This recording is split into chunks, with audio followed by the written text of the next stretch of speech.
அன்பார்ந்த கடவுளொரு டிவி நேயர்களுக்கு கிருஷ்ணன் ராஜகோபாலன் நல்வணக்கத்தை அறிவித்துக் கொள்கிறேன். அன்பார்ந்த நேயர்களே, இந்த பங்குனி மாதம் ஒரு அருமையான மாதம்தான். ஒரு டேர்னிங் பாயிண்ட் எல்லாரும் கிடைக்கும். கிரகநாதர்கள் மீனத்தில் இருக்கும்போது சூரியன் இருப்பார். பங்குனி மாதன்றதுக்காக சூரியன் கூடயே புதன் வக்கரமாகி உட்கார்ந்துருப்பார். அப்புறம் சுக்கிரன் இருப்பார்.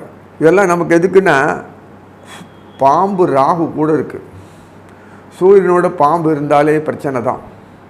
ஆனால் நம்மளை அப்பப்போ அரவணைச்சி காப்பாற்றுற அளவுக்கு இந்த புதன் சுக்கிரன் தான் பண்ண முடியும் அவர்கள். அதனால் இந்த புதன் வக்கரமாகினாலே பாம்பு அடக்கிறார் கர்ப்பத்தை.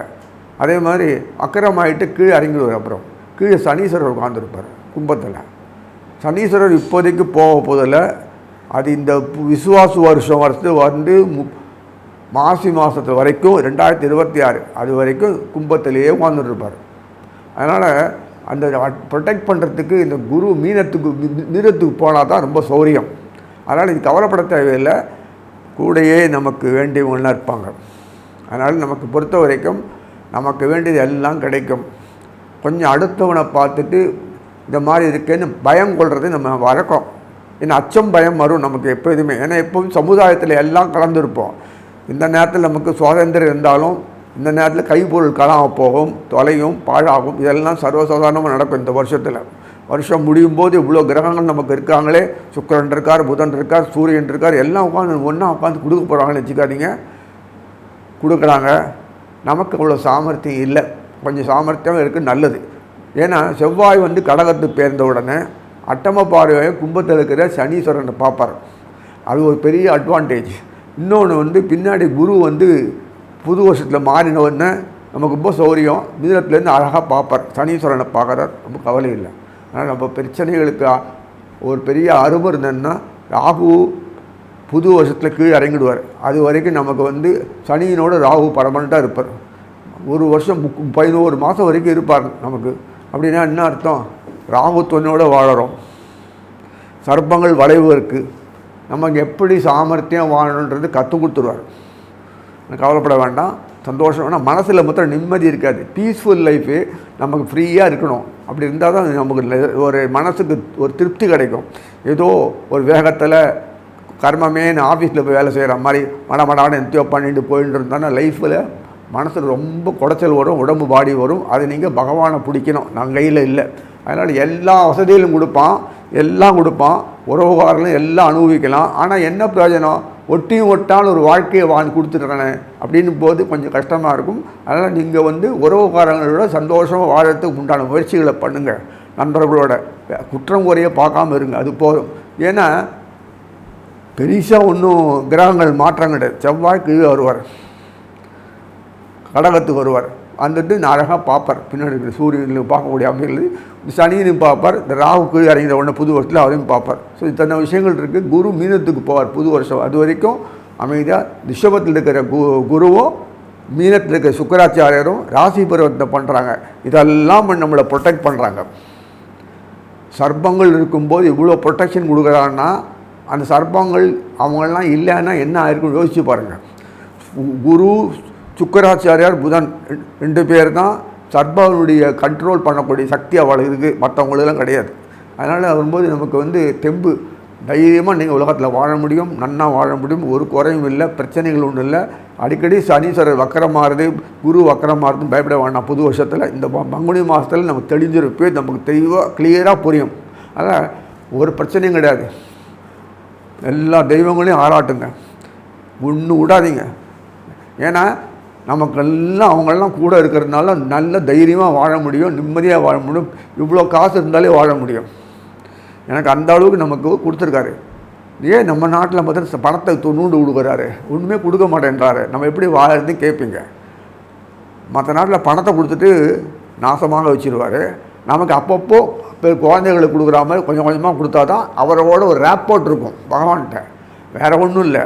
நீங்கள் பேங்க்கில் பணத்தை போட்டப்போ ட்ராப் பண்ணிக்கிறீங்கள, சேஃப்டி செக்யூரிட்டி தேவையானது மட்டும் எடுத்தால் போதும். அந்த நிம்மதியை பகவானே அப்பப்போ கொடுப்பார். ஏன்னு கேட்கறதுக்கு நமக்கு அதிகாரம் கிடையாது. நம்ம நாட்டை பற்றி இப்படி தான். இனி ஒவ்வொரு இதுவாக பார்ப்போம். அன்பார்ந்த கடகராசி நேயர்களே, கடகத்தில் இருக்கும்போது உங்களுக்கு பொறுத்த வரைக்கும் இந்த மாதம் கும்பம், அந்த பங்குனி மாதம் சொல்லக்கூடிய இந்த மாதம் மீன மாதம் ஆப்பர்ச்சுனிட்டி நிறைய கொடுக்குறார். செவ்வாய் தலைக்கு மேலே உட்காந்து வந்துட்டார், உங்கள் ஜென்மத்துக்கே வந்துட்டார். கடகராசிக்கு செவ்வாய் எவ்வளோ முக்கியன்றது அவங்க லைஃப்பில் தெரியும். வாழ்க்கையில் செவ்வாய் இல்லைன்னா முடியாது. ரோஷம் வரணும், சிச்சுண்டே காரியத்தை முடிக்கணும். இல்லைன்னா யூ ஆர் த லூசர் அப்படின்னு அவங்களுக்கு நம்ம தான் லூசர்னு தெரியும். செவ்வாய் சந்திரனும் ஒரு அந்யோன்ய பாவம். யாருக்கு செவ்வாய் கொடுக்குறானோ இல்லையோ சந்திரனுக்கு கண்ணாமூட்டு கொடுத்துருவான். ஏன்னா அவ்வளோ அந்யோன்யம். தோளில் கை போட்டு பேசுகிற டாலா டா போடுறதுக்கு பேசுகிற அளவுக்கு. ஏன்னா அந்த சுவைகள் செவ்வாய் இருக்கு தவிர சுவையே தான் அனுபவிக்க முடியாது. ரசனைகள் சொல்கிறோம் இல்லையா, அந்த குணங்கள், அந்த ரசனைகள் அனுபவிக்கிறது செவ்வாய் தானாகவே அனுபவிச்சிக்க முடியுமா? முடியாது இல்லையா? அதுக்காக தான் சந்திரன் அட்ராக்ஷன், ரசனை, ஈர்ப்பு. இது ஈர்ப்பு இல்லைன்னா எத்தனை சுவை என்ன திருப்பாருக்கு டேஸ்ட் இல்லை, மண்ணா பண்ணியிருப்பான், டேஸ்ட் சாப்பிட்றதில்ல.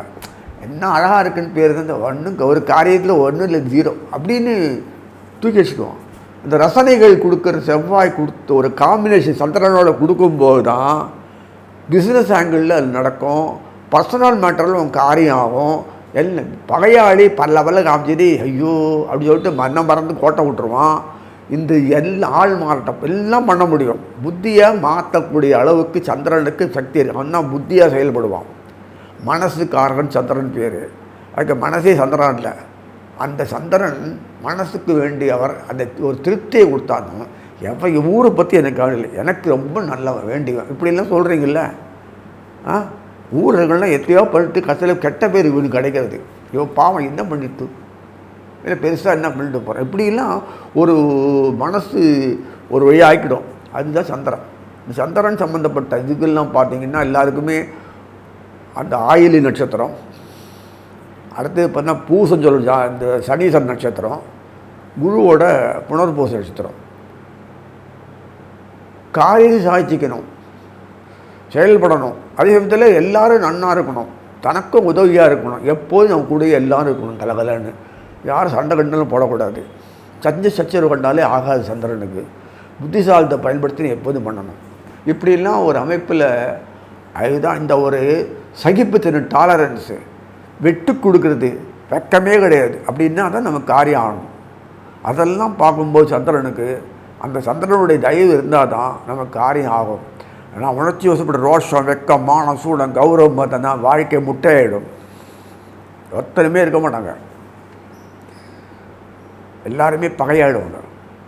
விட்டு கொடுத்து போகிறது, சமாளிக்கிறது ஒருத்தனுடைய இது வீக்னஸ்ஸு மற்றவனுக்கு ஆதாரன்றது உலகத்தில் இருக்குது.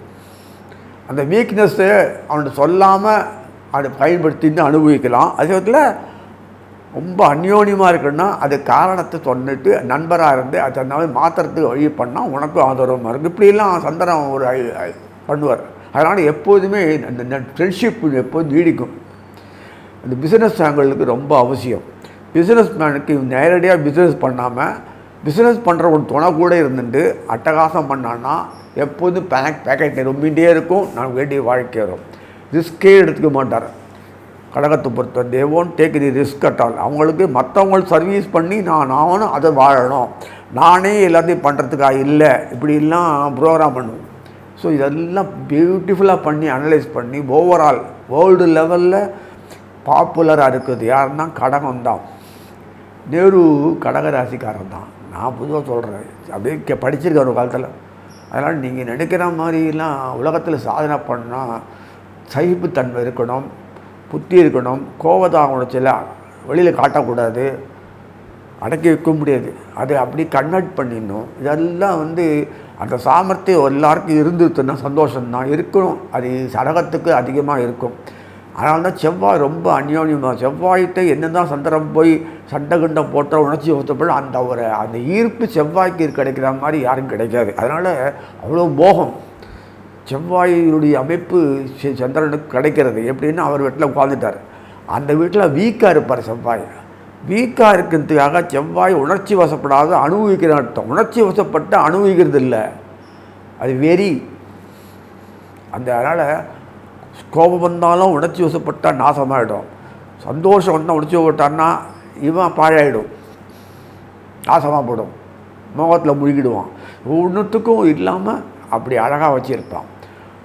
அதுதான் எப்போதுமே சந்திரனுடைய இடத்தை பொறுத்த வரைக்கும் கோச்சார் சுக்கராச்சாரியார் 11ஆம் வீட்டில் கடகத்துக்கு சொல்லக்கூடிய ரிஷபத்தில் உட்கார்ந்தாதான் அவருக்கு பொறுத்த வரைக்கும் தோஷம் உண்டாக்க முடியும். யார் உட்கார்ந்தாலும் 11th ஹவுஸில் ஆடுதில் உட்கார்ந்தாலும் தோஷத்தை உண்டாக்க முடியும். அந்த 11th ஹவுஸ் தான். சுக்கராச்சாரி வேறு யாரும் உட்கார்ந்தால் அந்த பண்ண முடியாது. அதனால் யார் உட்கார்ந்த குரு வந்து தோஷத்தை விடுவிடுவார்னா 11ஆம் வீட்டில் உட்காந்துட்டார். எதுக்கே கடகத்துக்கு குரு 6ஆம் வீட்டு அதிகாரி. அவர் 11ஆம் வீட்டில் உட்கார்ந்தால் என்ன ஆகும்னா தன்னை மறந்து நிறைய பணத்தை கொடுத்துருவார். கடகத்துக்கு பணம் இருக்கிற மாதிரி தான் இருக்கும், பணம் இருக்காது. கேட்டான்னா எனக்கு எதுக்கு, எல்லாருக்கும் பணம் இருந்தால் போதும், அதுவே எனக்கு பணம். இதே தான். இது எப்படி சாமர்த்தியம் பாருங்கள், பிஸ்னஸ்மேனுக்கு உண்டு சம்மந்தப்பட்டது. எல்லாருக்கும் நிறைய வசதி வாய்ப்புகள் கொடுத்தா தான் எனக்கு பணம் வரும். அவ்வளோ சந்தோஷமாக இருக்கத்தான வாழ்க்கை அப்படின்னு சொல்கிறேன். ஏன்னா இவர் பெரிய போஸ்ட்டில் இருப்பார். ஒவ்வொரு கம்பெனிலையும் பெரிய லெவல், ஃபைனான்ஸ் சரி, பேங்க்கும் சரி, கவர்மெண்ட் அட்மினிஸ்ட்ரேஷன் சரி, டிபார்ட்மெண்ட் சரி, என்னென்ன டிபார்ட்மெண்ட்னா அந்த லெவலில் உயர்ந்த போஸ்ட்லேயே இவங்க இருப்பாங்க. ஒரு பெரிய லெவலில் இருந்தால் தான் அட்மினிஸ்ட்ரேஷன் முக்கியமாக கீ பாயிண்ட் இவங்க தான் எல்லாமே இருப்பாங்க. காரணம் இவங்க இப்படி இருந்தால் தான் நல்ல நிர்வாகம் பண்ண முடியும். குற்றங்குரிய அழகாக எப்படி கையாளணுமோ அப்படி கையாளுவாங்க. இதெல்லாம் டெக்னிக்கு. இதெல்லாம் இருக்கும்போது தான் அவங்களுடைய ஒரு சாமர்த்திய செயல்பாடு அனுகூலமாக இருக்கிறது. இது தானாக இண்டஸ்ட்ரியல் ஆகிட்டான்னா ஒன்றும் பிரயோஜனம் இல்லை. அதுதான் பெரிய வரப்பிரசாதம். அறிவு செயல்பாடு மற்றவனுக்கு பயன்படணும், அது மூலம் எனக்கு ஆதாயம் வரணும், இவ்வளோ தான். 4 பேருக்கு இண்டஸ்ட்ரியில் ரன் பண்ணி நல்லா அவங்களுக்கு துணை புரிஞ்சால் இன்னும் 10,000 பேர் வேலை கிடைக்கும், 1,00,000 பேர் வேலை கிடைக்கும். நானே எல்லாமே இருந்தால் என்ன பிரயோஜனம்? இதெல்லாம் இந்த மாதிரிலாம் பேசக்கூடியவன் தான் கடமை. காரணம் இல்லை. சூரியன் எப்படியோ சந்திரன் முக்கியம். சூரியன் எப்படி இருந்தாலும் கொடுத்தானோ, ஆனால் அது அந்த அளவுக்கு கொடுத்தா கூட அது நேராக குருகிட்ட போயிடும். இவன்கிட்ட வராது, சந்திரன்கிட்ட வராது. இந்த குருகிட்ட வாங்கி வச்சுப்பார், கல்லால் வாங்கி வச்சுப்பார். எப்பப்போ ஒன்றும் அப்போ தான் கொடுப்பார். சுக்கரனாக இருந்தாலும் அவர்கிட்ட கேட்கணும். சுக்கரன் எவ்வளோ கொடுத்தாலும் நிரம்பாது, குரு கொஞ்சம் கொடுத்தாலும் நிரம்பும். பாருங்க எப்படி இருக்கு பாருங்கள். குரன் வேறு வழி சம்பாதிச்சு கொடுத்தா கூட, எப்படியோ கலை, ஆர்ட், அது இது வேறு ஏதாவது பிஸ்னஸ் ஆக்டிவிட்டிஸ், ரொட்டேஷன், பணம் சம்பாதிச்சு கொடுத்தா கூட குரு அது பந்தாவாக இருக்கும் தவிர அந்த அளவுக்கு செலவழிக்கிற அளவுக்கு பணம் போகும் தவிர ஈல்டு வராது. குரு கொடுக்கணும். இப்போ அந்த குருவும் சுக்கரனும் வீடு மாற்றிருக்கிறதுனால வர பெரிய அட்வான்டேஜ். இந்த சமயத்தில் இந்த காலம் போதும். இந்த பங்குனி மாதத்தில் நீ நல்லா ஏர்ன் பண்ணி சம்பாதிச்சு சேர்த்து ஸ்டாக் வச்சுக்குவோம். ஆப்பர்ச்சுனிட்டி நிறைய இருக்கும், நல்லா எர்ன் பண்ணலாம். உங்களுடைய ஒர்க்குக்கு ஒரு மதிப்பும் மாத்திரம் லேவாதே பணம் அதுவும் கொட்டும். பிஸ்னஸ் ஆங்கிள் நிறைய இருக்கும், நீங்கள் அப்படியே எஸ்டாப்ளிஷ் பண்ணலாம். உங்கள் சார்ந்த நிறுவனங்கள்லாம் சார்பாக இருக்கும். இதெல்லாம் இருக்கும்போது ஆப்பர்ச்சுனிட்டி நிறைய பயன்படுத்திக்கோங்க. இன்கம் நிறைய வரும், சமாளிக்கலாம். ஆப்பர்ச்சுனிட்டி அது மாதிரி வீட்டில் டிபெண்டிங் பீப்புள் இருப்பான். குடும்பத்திலலாம் சகோதரி, சன்னா, அண்ணா, தம்பி, சக்தி எல்லாம் இவர் மொத்தம் வெளியிலே சுற்றிட்டு இருப்பார். ஏன்னா வீட்டில் வந்தால் மூஞ்சி தூக்குவாங்க ஒருத்தரும். வீட்டுக்குள்ளே போனால் கொஞ்சம் அவங்களுக்கு கஷ்டம்தான். ஸோ அவங்களையும் சந்தோஷப்படுத்தக்கூடிய அமைப்பில் தான் அமைப்பு இந்த இருக்குது. செவ்வாய் கூடயே இருக்குதுனால கவலையே இல்லை, எல்லாத்தையும் சால்வ் பண்ணி முடிச்சிருவார். செவ்வாய் டைரெக்டாக சனீஸ்வரன் காண்டாக்ட் பண்ணுறாரு. சனீஸ்வரன் ஒரு நாளைக்கு செவ்வாய் காண்டாக்ட் பண்ணல, இவர் பண்ணுறாரு. கடகத்தினுடைய பூர்வ புண்ணியாதிபதியே செவ்வாய் தான். அவர் தான் பாக்யாதிபதி. அவர் தொடர்பு கொள்கிறார், அருமை பண்ணுறார். குருவை கொண்டு நேரே லாபத்தில் உட்கார வச்சுட்டார். அவர் குரு கொடுக்கும்படி பண்ணுறாரு. குருக்கு பாதகம் வந்ததுன்னா பணம் வெளியில் போயிடும். அழகாக வந்துடுது பாருங்கண்ணா, இந்த மாதிரி இருக்குது பாருங்கண்ணா, இன்னும் மூளை பாரு. சுக்கராச்சாரி அங்கே உட்காந்துட்டார்னா வீட்டில் பொண்டாட்டி தொட்டு விட்ருவார்கள், அடிச்சு வருவார்கள். இவருக்கு எப்படி இருக்குது பாருங்கள். இதெல்லாம் எதிர்பார்க்கக்கூடிய விஷயங்களெல்லாம் நம்மளாவே பண்ணுறது இல்லை. பகவான் இந்த மாதிரி நவகிரகங்களை வச்சு பண்ணும்போது ஆப்பர்ச்சுனிட்டி கிடைக்கிறதை நல்லா பயன்படுத்திக்கோங்க. தெய்வத்தை உடனாலும் விட்டுறாதே, கைவிடாதீங்க. குல தெய்வத்தெல்லாம் ஃபாலோ பண்ணிக்கோங்க. இது வந்தாலுமே கிருஷ்ணர் வார்த்தை சொல்லிவிடுங்க. ஏன் கேட்குறேன்னா, சந்திரனுக்கு கிருஷ்ணனுக்கு முத்தோளம், சுக்கரனுக்கு யோகினியில் பிறந்தவர். எங்கே கரெக்டாக சுக்கராச்சாரிய வீட்டில். வெறும் பணத்தை வச்சு சம்பாதிச்சு பிரயோஜனம் கிடையாது. எப்போதுமே கிருஷ்ணன்கிட்ட பணமே கிடையாது, அடுத்தவங்கிட்ட பணம். அவர் கேட்டான்னு சொல்கிறாரு, என்கிட்ட எதுக்கு அவங்கள்ட்ட இருந்தாலே போதும் அனுபவிக்கிறேன் என்று. அதனால் அவரை கடவுள் நம்ப வேணாம். நமக்கு வேண்டியது என்ன? நமக்காக இத்தனை பேர் இருக்காங்க, அதுதான் வாழ்க்கை. நமக்காக அத்தனை பேர் இருக்காங்கன்னா சந்தோஷமான அமைப்பு நம்ம உண்டாக்கி கொடுக்கும்போது எல்லோரும் அனுபவிக்கிறோம் இல்லையா? அதுதான் சந்திரன். அந்த குரு சுக்கிரன் 50-50 மாறி பண்ணும்போது மொத்தமாக ரெண்டுமே உச்ச வீட்டில் இருக்குது. நல்ல பலம் தான் அந்த குரு அந்த வீட்டில் இருக்கிறது. கடகத்தில் உச்சம் சரி, ஆட்டோமேட்டிக்காக இங்கே பலம். சுக்கராச்சார் அங்கே பலம், அங்கே வீட்டில் உட்காந்து சுக்கராச்சார் உட்காந்து மீனத்தில், இங்கே உட்காந்து ரெண்டும். நடுவில் புதன் வக்கரமாக இருக்குது. புதன் வக்கரமானால் மூளை வேலை பண்ணணும், சாமர்த்தியம் வரும். அங்கே ராகு இருக்கிறதுனால புத்தியை பயன்படுத்தி தான் ஆகணும். அந்த சூரியன் நேரடி நாசம் பண்ணுறாரு. அதனால் வந்து இதெல்லாம் பண்ணிவிட்டு அழகாக செய்யக்கூடிய அமைப்பில் அவர் புதனும் கூட வந்துடுறார், கும்பத்துக்கு வந்துடுறார். பிரமாதமான அமைப்பில் இருக்குது. இந்த காரணங்கள்லாம் வந்து நமக்கு அவங்க ப்ரோக்ராம் பண்ணியிருக்கிறது பிரகாரம் பார்த்தோன்னா நீங்கள் இந்த மாதத்தில் கோடீஸ்வரனாக ஆகித்தான் ஆகணும். அது என்ன கோடீஸ்வரன்? தெருவில் தான் நிற்கிறோம், போய் திடீர்னு கோடீஸ்வரன் எப்படி வரும்? இந்த சந்தேகப்படுற வேலையை வச்சுக்காதீங்க, நிச்சயம் ஆக போகிறீங்க. ஏன்னா பிஸ்னஸில் ஆங்கிளில் நம்ம பொறுத்த வரைக்கும் மற்றவனுக்கு ஹெல்ப் பண்ணாலும் உங்களுக்கு ப்ரொமோஷன் வருது, போஸ்ட் வருது, அமைப்பு வருது, பணம் வருது இல்லை, பேக்கேஜ் வருது இல்லையா? சரி, பிஸ்னஸ் பண்ண ஆரம்பிச்சிங்க, பார்ட் டைம் பிஸ்னஸ், அந்த பிஸ்னஸ் ஏதோ அந்த திடீர்னு அப் அண்ட் ஆகிடும். அப்போது நல்ல தூக்கி விட்ற, லிஃப்ட் பண்ணிவிடும் உங்களை. அப்படி ஒரு அமைப்பில் இருக்கும்போது நம்மளும் வாழ்க்கையில் வரணும்னு கற்பனை பண்ணி போட்டு பார்க்க முடியாத அளவுக்கு வாழ்க்கையில் வாழ்ந்துருவீங்க. மக்கள் வந்து உங்கள் உறவுகள் எல்லாம் உங்களை அனுபவிக்கக்கூடிய அளவுக்கு எல்லாம் வருவாங்க. விட்டு போனாலும் செஞ்சிடும். ஸோ மனைவி பாராட்டுவா. கடகத்துக்கு எங்கே மனைவி பார்த்ததே இல்லை, பாராட்டுவா. உறவுகள்லாம் மொய்க்கும். வெளி வட்டார பழக்கம் நன்னா, வீட்டு வசதி வட்டாரங்களும் நன்னா இருக்கும் சொல்லி வாழ்த்து அமைகிறேன். கடவுள் அருள் டிவியை பார்த்தமைக்க நன்றிகள். மேலும் இது போன்ற தகவல்களை தெரிந்து கொள்ள கடவுள் அருள் டிவியை சப்ஸ்கிரைப் செய்யுங்கள். மறக்காமல் பெல் ஐக்கானை கிளிக் செய்யுங்கள்.